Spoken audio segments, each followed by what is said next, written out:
Alam niyo po, yung paghingi ng tulong is actually a universal need. Lahat ng tao nangangailangan ng tulong at some point in our life. Yan man ay practical na tulong o emotional encouragement, no one is strong enough para sabihin, hindi ko kailanman kakailanganin ng tulong. Kaya kapag tayo po ay kumakausap ng ibang tao at kinakamusta natin sila at sasabihin natin, kamusta ka na? At lalo na pag sinabi nilang, I'm fine, kung yung nagsalita Christian, huwag kayo kagad maniniwala.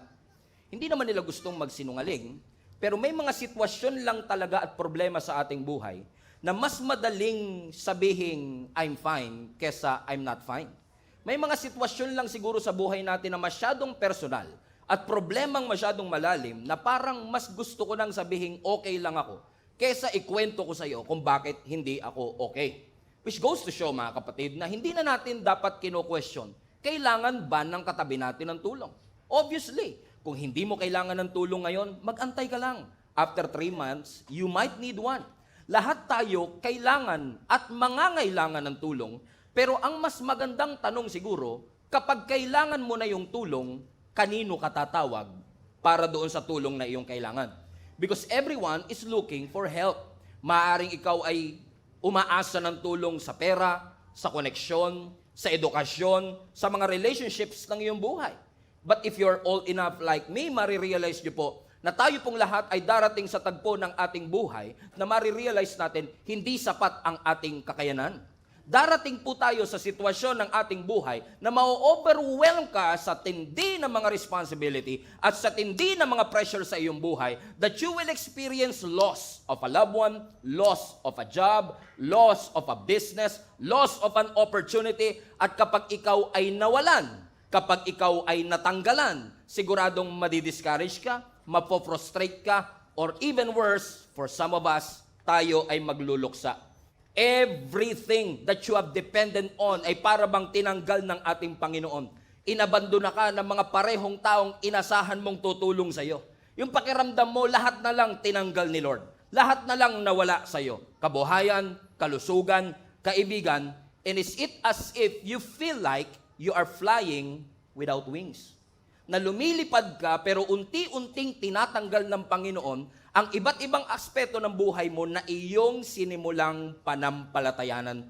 May mga season siguro po talaga ng buhay natin that God will intentionally strip away every visible support in your life.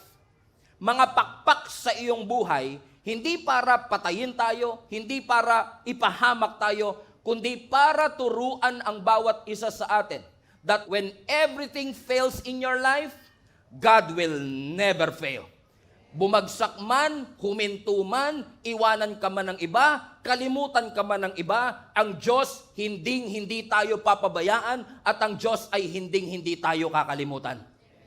Alam niyo po, ang mga ibon kailangan ng pakpak para lumipad. Ang eroplano, kailangan niya hindi lang ng pakpak, kundi magandang engineering para siya ay makalipad.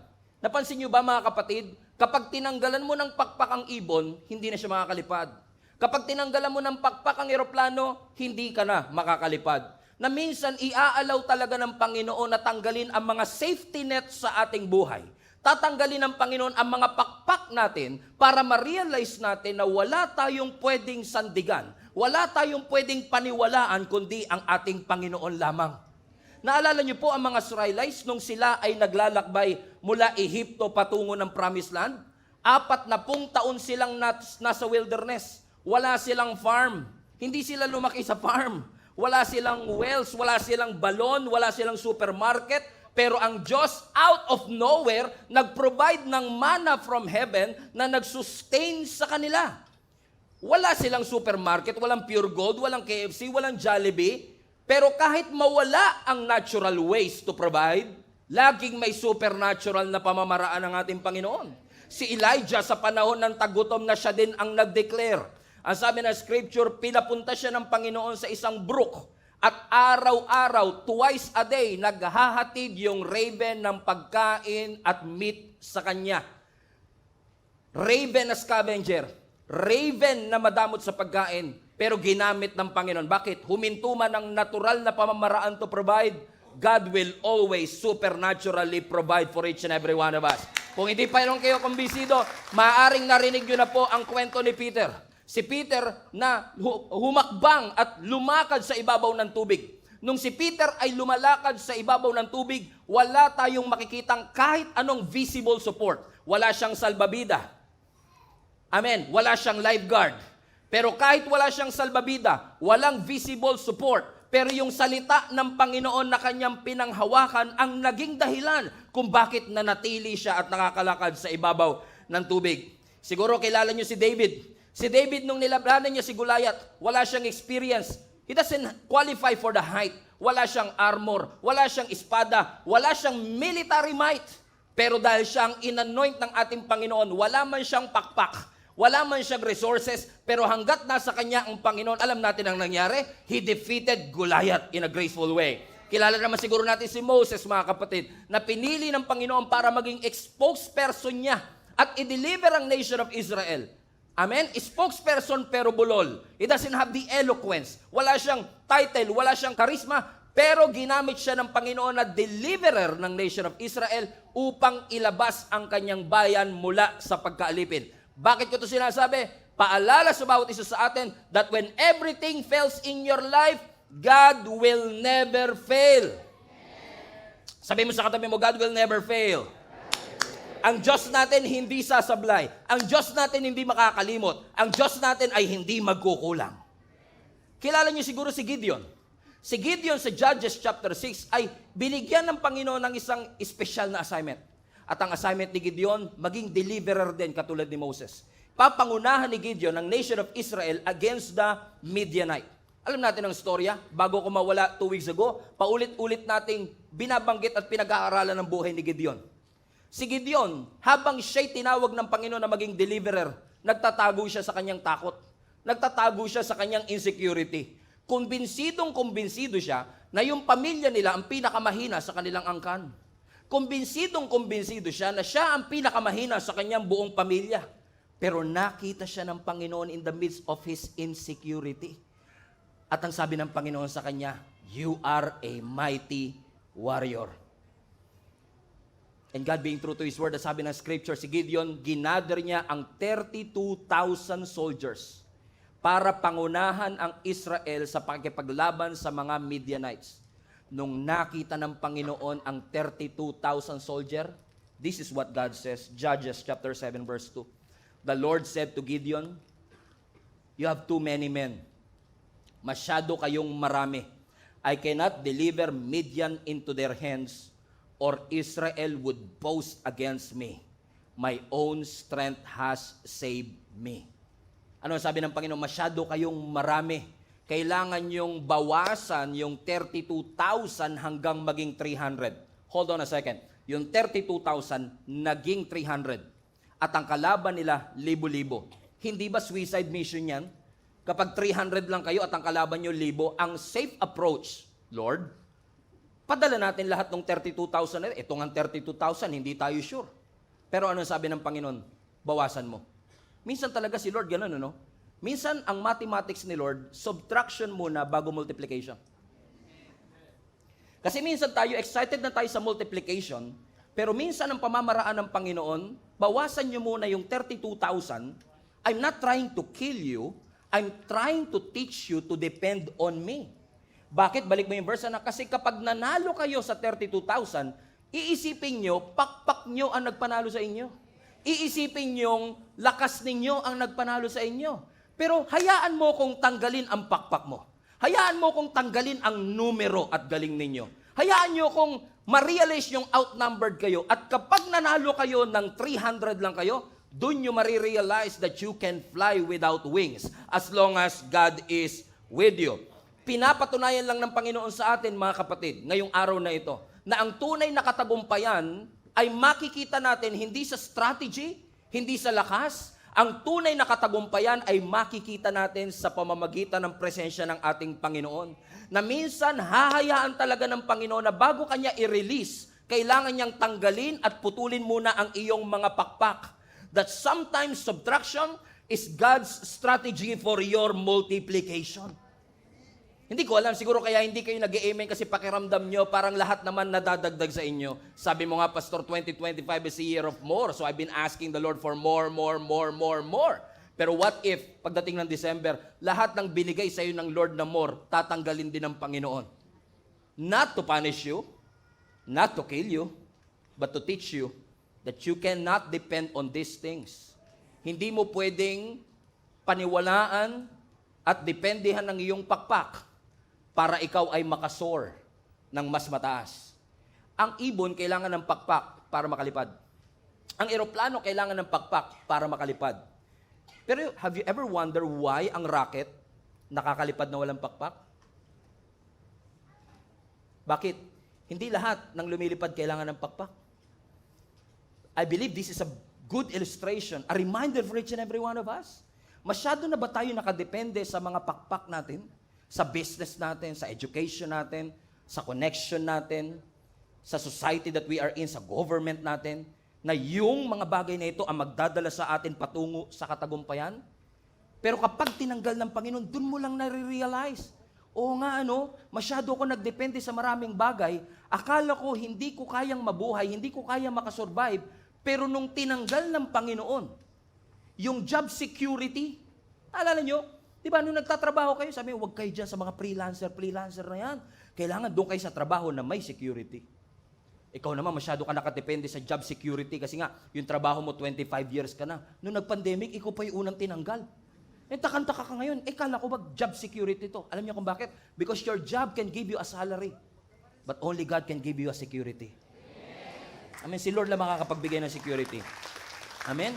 Ano ang itinuturo ng Panginoon sa atin? Na minsan masyado tayo nakadepende sa ating visible support. Hanggat meron ako nakikitang suporta, hanggat nandiyan ang mga kaibigan ko, meron akong visible support, I can fly. Pero minsan tatanggalin ng Lord ang ating mga pakpak para ma-realize natin na kahit walang visible support, laging mayroong divine support ang ating Panginoon. Willing ang Diyos na tuparin ang kanyang mga pangako sa atin na hindi niya tayo pababayaan o hindi niya tayo iiwan.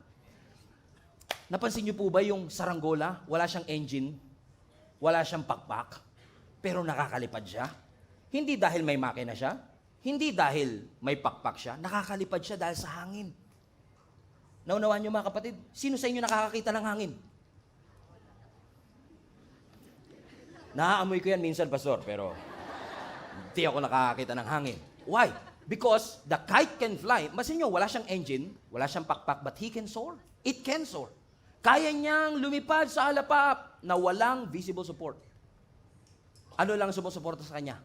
Hangin. Amen? That even though walang wings, walang engine, walang visible support, laging may invisible support ang ating Panginoon sa atin. Kasi ang human support, it will fail. Pero ang divine support, it will be most evident in your life. Ang mga kaibigan mo, i-disappoint ka. Ang mga partners mo, magwi-withdraw sa kontrata na yan. But even when people leaves, Jesus will never leave you. Darating ang pagkakataon, wala ka mahahanap na investor, wala ka makikitang resources, walang cheerleader, walang connection, walang role model, walang budget, hello, walang building, hello, walang network, hello, walang safety net. Pero kapag wala kang pakpak, this is a perfect condition for God to show you who He is in your life. Hindi porket natanggalan ka ng pakpak, kailangan mo nang sumemplang. The removal of your wings is not the end of your flight. Hindi porket wala ka ng pakpak, tapos na ang iyong paglipad. Because as long as you have the source, the God who promised you that He will never leave you nor forsake you, the God who promised you that He will supply all your needs according to His riches in glory, the one who promised you that even when you walk through the valley of the shadow of death, you should not be afraid, the one who promised you that I will be your shepherd, I will be your deliverer, I will be your protector, as long as you have God. Masubtract na ang lahat as long as I have the source. Lord, thank you. Pagkatapos ng subtraction, sigurado may multiplication. Hallelujah. Alam niyo, ito nga yung paradox niyan eh. Diba? Tayo minsan, nagpipray tayo sa Lord, Lord, dagdagan mo. Diba? Sabi ni Pastor Siping kasi, 2025 is a year of more. Dagdagan mo naman yung lakas ko, Lord. Dagdagan mo naman yung kaibigan ko. Dagdagan mo naman yung pera ko. Kunti, malungkot po yung zero sa bank account ko, nag-iisa. Dagdagan mo naman ang connection. Di ba? Yun yung paradox minsan, di ba? that if we want multiplication, Lord, give us more. Give us more.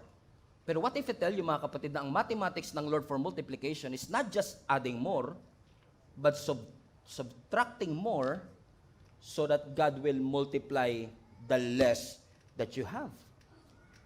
Minsan sabihin natin, parang kailangan ko pa ng extra kaibigan, extra tao, extra connection.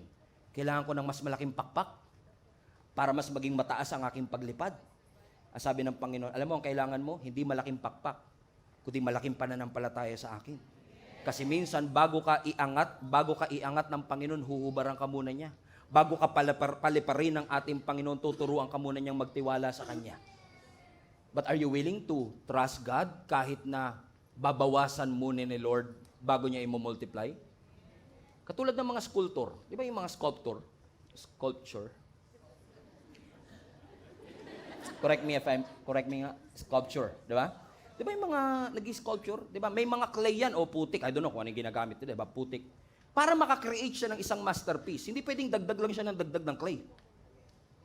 Right? Mapapansin niyo sa mga sculpture, para magkaroon ng hugis yun, malaking bloke yun, pero kailangan niya magbawas. He has to subtract. He has to eliminate something. Nga na minsan masyado nating ina-idolize yung mga blessing, kaya yung blessing naging idol na. But what if the very thing that you celebrate, God will eliminate? For you to be able to experience multiplication. Yun, mahirap yun. Kasi pag tinatanggal na, teka, baka kulangin ako ng clay. Baka kulangin ako ng putik. Pero minsan doon sa gitna ng kakulangan, doon nahuhugis ng Panginoon yung ating destiny. Napansin nyo ba that when you have less, you trust God more? Pag konting-konti ang meron ka, mas malaking-malaki ang pananampalataya mo. Remember those moments na walang-wala ka talaga? Ni Jollibee, hindi kayo makabili, pang okasyon lang talaga. Naalala mo yung lalim ng panalangin mo na may kasamang iyak at uhog? Now all of a sudden, after 15 years, after 20 years, after 4 decades, nakatapos ang iyong mga anak, magaganda ang kanilang mga trabaho, you will able to travel to different parts of the world and you forgot the very moment that you're grateful for dun sa less. I'm not saying it's wrong, pero napansin niyo ba na minsan mas maigting, mas malalim ang relationship natin sa Panginoon kapag walang-wala tayo? Hindi ko naman pinagpe-pray kay Lord na mawalan kayo. Hindi ko pinagpe-pray sa Panginoon na mag-subtract ang inyong buhay. Pero gusto ko lang ipaalala sa inyo. Kung every Sunday na ating kayo sa church at lagi ko lang sasabihin, huwag kayong mag-alala, tumawag lang kayo sa Panginoon, magsimba lang kayo, lagi kayong pagpapalain ng Panginoon, I would be lying to you if I tell you that as long as umaating ka ng church, hindi ka na makakaroon ng problema. As long as umaating ka ng church, hindi ka na mawawalan. But that's not the truth. Nothing could be further from the truth. Bakit? Kasi kahit nagsisimba ka, pwede kang mawalan ng mahal sa buhay. Kahit nagsisimba ka, pwede kayong maghiwalay bilang mag-asawa. Kahit nananalangin ka, pwedeng malugi ang inyong negosyo. Pwede kang tanggalan ng Lord ng pakpak para ma-realize mo that is the only way for you to grow and to soar and to multiply. Ano po ang sabi ni Jesus sa John chapter 15? Diba? Ang sabi ni Jesus sa John chapter 15, every branch in me that does not bear fruit, highlight this part, He takes away. And every branch that bears fruit, He prunes. Ano yung prunes? Ginugupit. Now, tignan nyo yung verse again. Look at this verse. I need your brilliant minds here. Ano yung unang statement? Every branch in me that does not bear fruit, He takes away. Now, ang sabi ng scripture, yung mga sanga daw na hindi nagbubunga, tinatanggal. Tama ba yon? Tama naman. Diba? Kung hindi siya nagbubunga, tanggalin. Kung hindi na kumikita, edi isara mo na. Kung wala ng benepisyo, iwanan mo na. That's normal, that's logical. Pero yung second statement, hindi. Ano yung second statement? And every branch that bears fruit, He prunes. Teka lang. Nagbubunga na, bakit pa kailangan gupitin? Nagiging source na ng blessing, bakit pa kailangan tanggalin? Ano daw po ang reason? Why did God allow the pruning? Ano sabi ng Bible? That it may bear more. 2025 is a year of... Hallelujah. That God would, ano sabi ng scripture? He will prune. Gugupitin ng Panginoon to bear more. So nagbubunga na, but if you want more, God has to cut it. Now, this is the dilemma. Pruning is painful. Masakit mawalan. Masakit manakawan. Masakit gupitan ng pakpak. Masakit kapag may mga bagay kang pinahalagahan, pinaghirapan, biglang tinanggal ng Panginoon. O at least, hiniling ng Panginoon sa atin.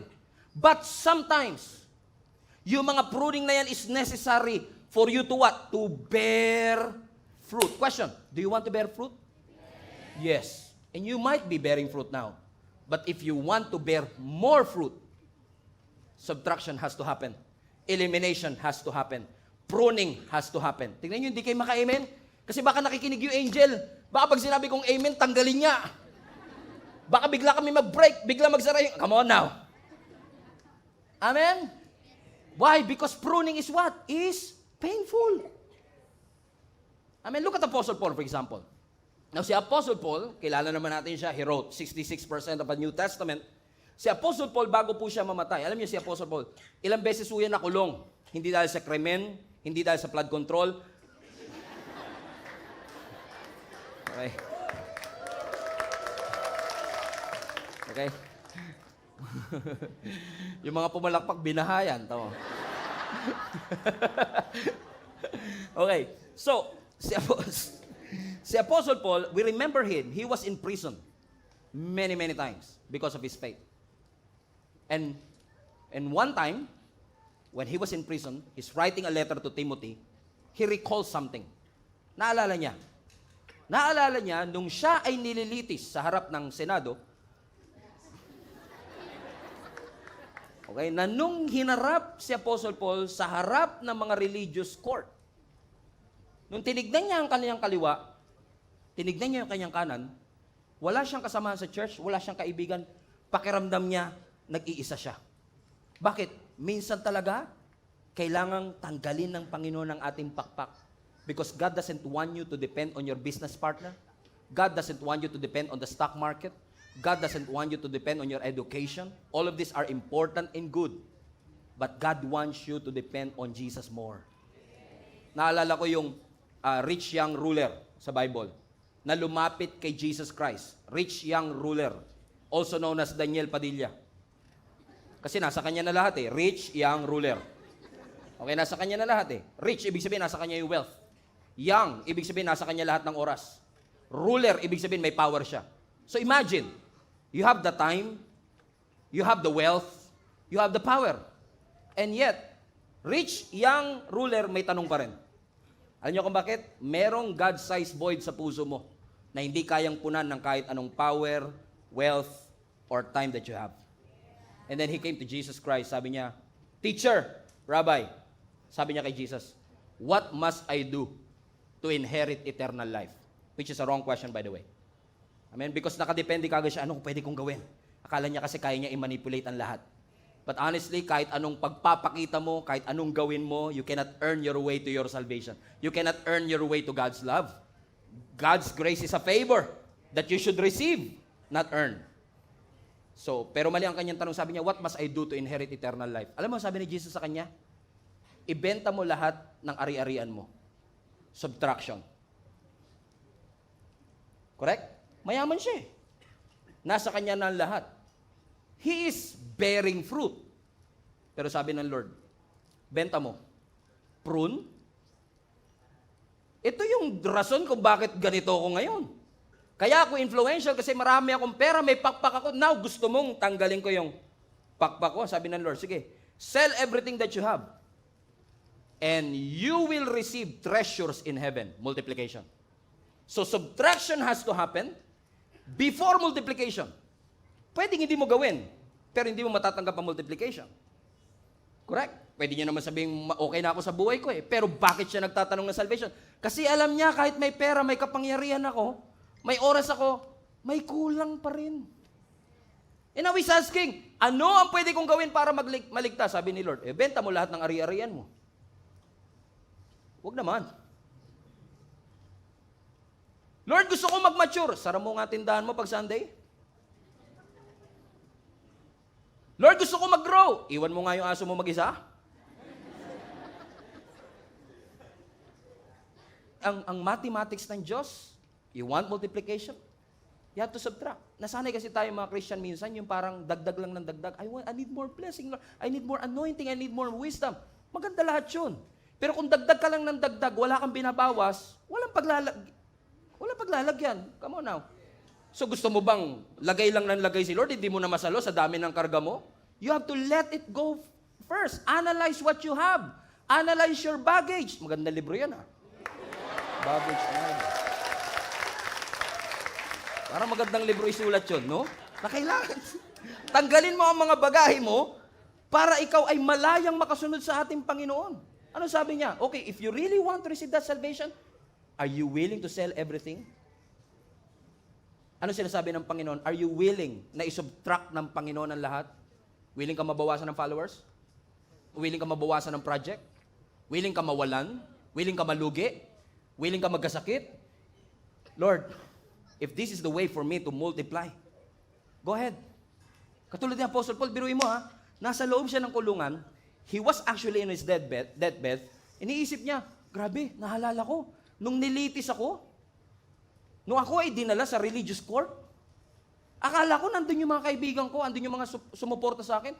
Ang dami ko kayang friends sa Facebook, 2,000. Pero yung 2,000 friends mo na yan, ilan ang dadalaw sa'yo pag nagkasakit ka? Ilan ang pupunta sa funeral mo? Those are real friends, right? Sometimes God will eliminate things. Sabi ni Apostle Paul, tinignan ko kaliwa, tinignan ko kanan. Walang co-workers, walang kapwa believers, walang kaibigan. And then he realized something. He may felt abandoned. He may felt lonely, but it doesn't mean he was alone. Maaaring nararamdaman mo minsan mag-isa ka lang o nag-iisa ka. Pero hindi yun ang totoo. Kasi pakiramdaman natin nag-iisa tayo, never tayong pinabayaan ng Panginoon. Ano ang sabi ni Apostle Paul? 2 Timothy chapter 4 verse 16. At my first defense, so nandun siya sa harapan ng korte.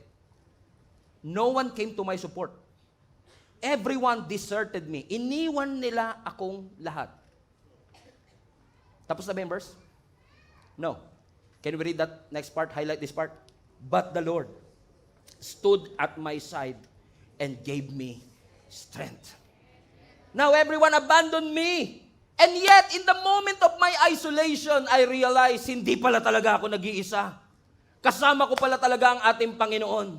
Na minsan sa panahon na kailangan ko siya, when everything else is stripped away, kapag tinanggal ang lahat ng pakpak ko, I can still fly. Alam mo, darating ang araw na kapag ikaw ay marunong magtiwala sa Diyos, magugulat ka na lang. Akala mo, connection na nagsusustain sa'yo. Akala mo, influence mo nagsusustain sa'yo. Akala mo, education mo nagsusustain sa'yo. Only to find out that you are flying without wings. Why? As long as you have the wind, as long as you have the source, as long as you have your God, He will never leave you nor forsake you. Iiwan ka ng lahat, but the Lord will always stood at your side to defend you, to fulfill His promise to you. Hindi ka niya iiwan. Hindi ka ng Panginoong pababayaan. So ang tanong ko sa iyo, sa mga panahon na nangangailangan ka ng tulong, kanino ka tumatawag?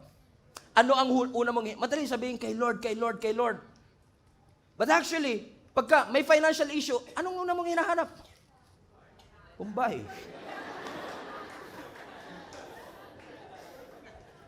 Shout out po sa mga kapatid natin, mahal namin kayo. Amen? Buti ko anak ka ng kontraktor, di ka naman mayaman.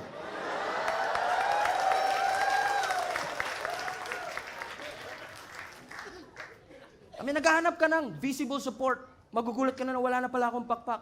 Wala na pala lahat ng inasahan ko. Lahat ng pinagdependihan ko. Pinaghirapan ko to ng 20 years. Alam ba, sa atin biglang mawawala. Alam niyo kung bakit? Walang bagay na pwede mong pagkatiwalaan dito sa mundong ito. Anytime pwede kang tanggalin sa trabaho. Anytime pwede kang mawalan ng pera. Anytime pwede bumagsak ang stock market. Anytime. Those people who manipulate our government. Lahat ng dinipensahan mo, lahat ng pinanampalatayanan mo, pwedeng mawala. That's why when you look up to the sky, when you look for help, don't look at the visible support. Look to Jesus. In Psalms chapter 121, the Bible says, I lift up my eyes to the mountain. Tiningala ko ang aking mga mata doon sa kabundukan. And I ask the question, highlight this part, where does my help come from? Sabi ng psalmist, which is likely si David, tiningala ko ang aking mga mata sa kabundukan. And I ask myself, saan nga ba galing ang aking tulong? Now, for you to be able to understand this text, you have to understand that Psalms 121 is actually called the Song of Ascent. A-S-C-E-N-T. O pag-akyat. Ascension. Song of Ascension. Kasi, every year, during this annual feast na meron sila like Pentecost and Passover celebration, lahat ng mga Jewish people, kailangan nilang bumalik ng Jerusalem. And Jerusalem is a mountainous region. Mabundok. So, kung galing sila sa baba, papatawag sila sa Jerusalem, lahat sila akyat ng bundok. At kapag umaakyat na sila dun sa long, tiring, dangerous path, they are singing this psalm. Balik mo alak. So habang sila'y naglalakad, lahat ng mga pilgrims, paakyat sila ng bundok, they are singing this song. I lift up my eyes to the mountain. Where does my help come from? Pasinin niyo po yung statement. I lift up my eyes, highlight this part, mountains. Bakit? Kasi literally, mountains ang nasa harap nila. But obviously, alam nila na hindi yung mountain ang tulong nila. Hindi yung visible mountain ang makakapag-guarantee na kanilang safety kasi pwedeng yung magnanakaw at hold-upper nagtatago sa mountain. So, ang sinasabi ng mga pilgrims, I lift up my eyes to the mountain. Napatanong ako, where does my help come from? Saan nga ba galing ang aking tulong? And then, he answered his question. Ang sabi niya, my help, highlight this part, comes from the Lord. Tignan niyo yung, what a beautiful verse, right? What a beautiful verse. Tignan niyo kung paano shinif ni David. Kasi it's likely that David wrote this. Kung paano shinif ni David yung reliance ng tao sa visible mountain, sa invisible God. Sabi niya, all this time, I thought it was this mountain that sustained me. It was this job that fed me. It was this connection that allowed me to go to places. That it was my diploma that allowed me to experience what, all along I realized, teka lang, hindi pala itong mga visible support. Magandang may pakpak.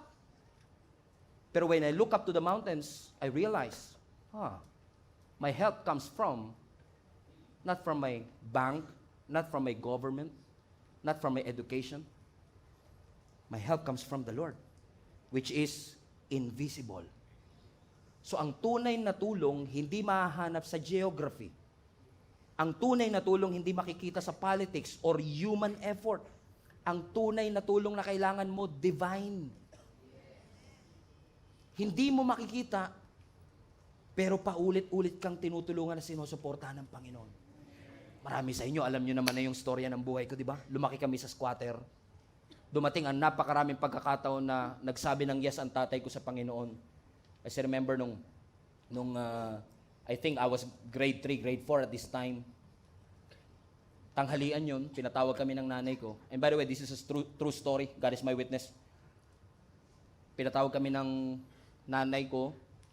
Sabi niya, kakain na tayo ng tanghalian. Pagdating ko sa lamesa namin, may kanin, walang ulam. Pero may mantika at toyo. Eh dahil bata ka, hindi ko naman alam na yung mantika at toyo, yun na rin yung ulam nyo. Pero alam nyo, sabi ni Nanay Sita sa akin, pray ka na anak. And I prayed. Is it as if may ulam na paparating? Lord, maraming po salamat sa grasyang ito na nasa aming harapan. Basbasan nyo ito upang magsilbing kalakasan ng aming katawan. And just right after I prayed, watch this, just right after I prayed, hindi ko alam na mantika pala talaga ulam namin at toyo. But just right after I prayed, somebody knocked at my door. Pastor, ako pa nagbukas. Pagbukas ko, nakaharap sa mukha ko mismo 2 plastic ng tilapia.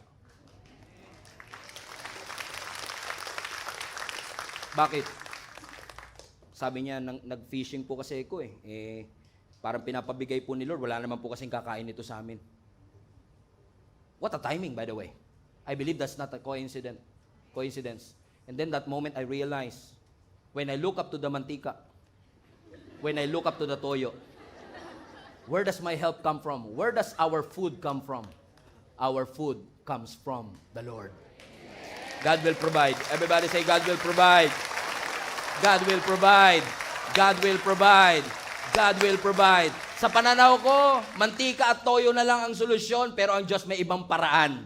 Hinihiling mo lang at pinagpapasalamat mo pang tanghalian, pero binigay ng Lord sa iyo pang 3 araw na ulam.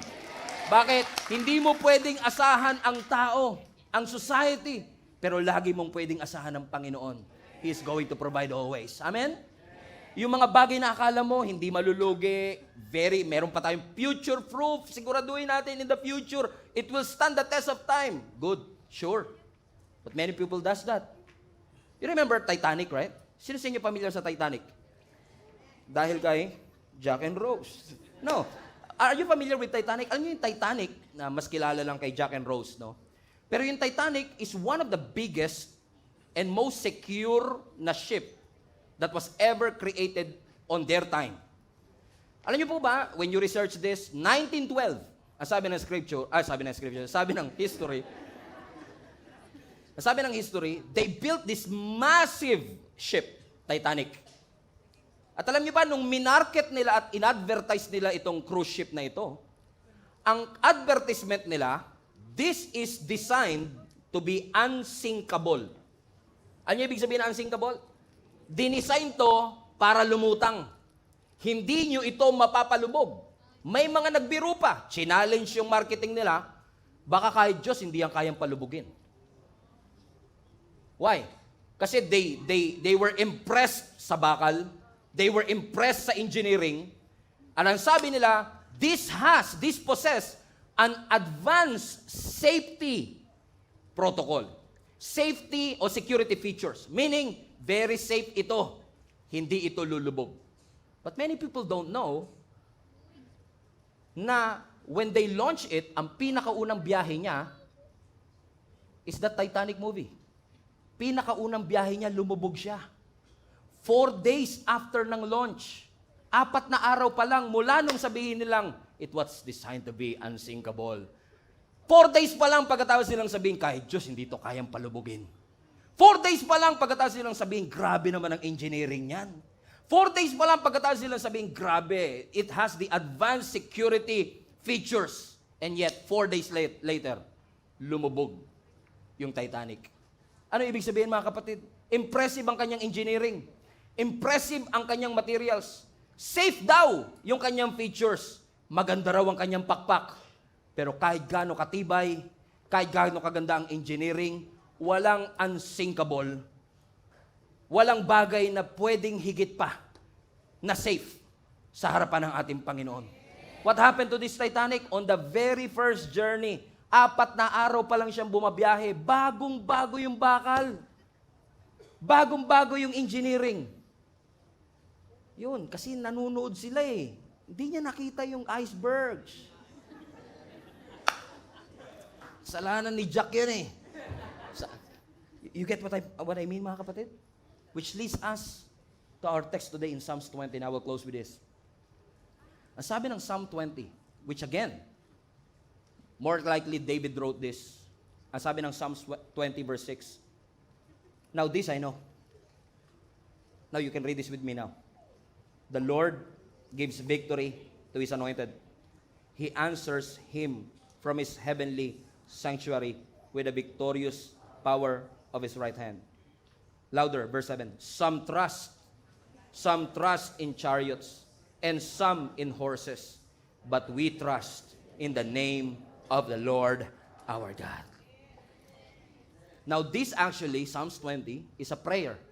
Panalangin ito ni David bago siya lumaban sa gera. Pero tignan niyo yung tono ni David. Sinasabi niya, ang tunay na katagumpayan, hindi galing sa human power. Ang tunay na success, hindi galing sa galing natin. Hindi dahil sa lakas natin. Hindi dahil sa strategiya natin. Ang tunay na tagumpay at galing ay galing mismo sa presensya ng Panginoon. Now, that was a very bold statement para sabihin niyang, some trust, verse 7, some trust in chariots, some trust in horses. That was a bold statement kasi nung unang panahon, kapag marami kang chariots and horses, katulad ng picture na papapakita ko sa inyo, kung marami kang chariots, it only means 2 things. Number 1, you have national security. Ibig sabihin, impressive ang bansang kinabibilangan mo kapag ikaw ay merong chariots and horses. Ibig sabihin, yung military might nyo malakas. Sa panahon natin, hindi na chariots. Panahon natin, nuclear weapon, tangke, airplane, o mga fighter jets. Pero nung unang panahon, wala pang fighter jets, wala pang mga tangke, wala pang nuclear weapon, chariots and horses. Now, sinasabi ni David sa atin, back then, may mga taong ang pagtitiwala nila nasa fighter jet. Ang pagtitiwala nila nandun sa tangke. Ang pagtitiwala nila nasa bangko, nasa connection, nasa society, nasa government, nasa missiles. Pero tignan niyo yung contrast. Balik mo yung verse 7, anak. Some trust in chariots, some trust in horses. But, here you go. May mga tao nagtitiwala sa trabaho, sa savings, sa connection, sa technology, sa power, sa wealth, sa skills. Lahat nakakatulong. Pero yung ba talaga ang ultimate help? No. They trust in chariots, they trust in horses. But we, trust in the name of our Lord God. Alam niyo po kung bakit? Let me give you a principle. Kapag kasi nagtitiwala tayo dito sa mga pakpak natin, it will give you anxiety. Ma-anxious ka lagi. Ask me why. Bakit ako ma-anxious, pastor? Kasi lahat ng yan pwede mag-fail. Pero kung sa Diyos ka nakakapit, the God of peace, it will bring you peace. You know why? Ask me why. Because God will never fail. Kaya ka payapa, kasi alam mo, mag-fail na ang lahat. Sumadsad na ang stock market. Pero ang Diyos, hindi ako pababayaan. Kung kinakailangan maghatid siya ng lalaking nagpi-fishing para hatiran kami ng 2 plastic ng tilapia. Kung kinakailangan na maghatid ng Diyos at kumausap siya ng raven para maghatid ng pagpapala kay Elijah, I believe that God will never allow each and every one of us to be abandoned. He will never leave you. He will never forsake you. Continue to trust in the Lord. Psalms 3:5, trust in the Lord with all your heart. Everybody say, trust in the Lord. Put that in the screen. Trust in the Lord with all your heart. Highlight that part, yung heart. Sinabi ba ng Bible, trust your bank? Sinabi ba ng Bible, trust your government? Trust the stock market, your savings, your influence, your manager? Trust your plans? Trust your followers? Hindi. Ang sabi ng Scripture, trust the Lord! Ay, hold on. Di pala trust the Lord. Ang sabi, highlight this part, trust in. Interesting. Anong difference ng trust the Lord sa trust in the Lord? Now, when you trust the Lord, you trust what He can do. But when you trust in the Lord, ibinibigay mo ang iyong buhay. Pinagkakatiwala mo ang iyong buhay. So when you trust the doctor, you are saying, kaya niya yan. But when you trust in the doctor, willing ka magpa-opera sa kanya. Willing kang ialay, sabihin, kaya niya to. So, ibig sabihin, ang tunay na pagtitiwalang binabanggit dito ay hindi lang maniwala ka sa kakayanan ng Diyos. Hindi. Ang sinasabi ng Diyos, sandalan mo siya. Huwag ka lang maniwala, sumandal ka sa Kanya. Kasi darating yung panahon, pakiramdam mo, wingless ka. Pakiramdam mo, powerless ka. Pakiramdam mo, walang sumusuporta sa iyo.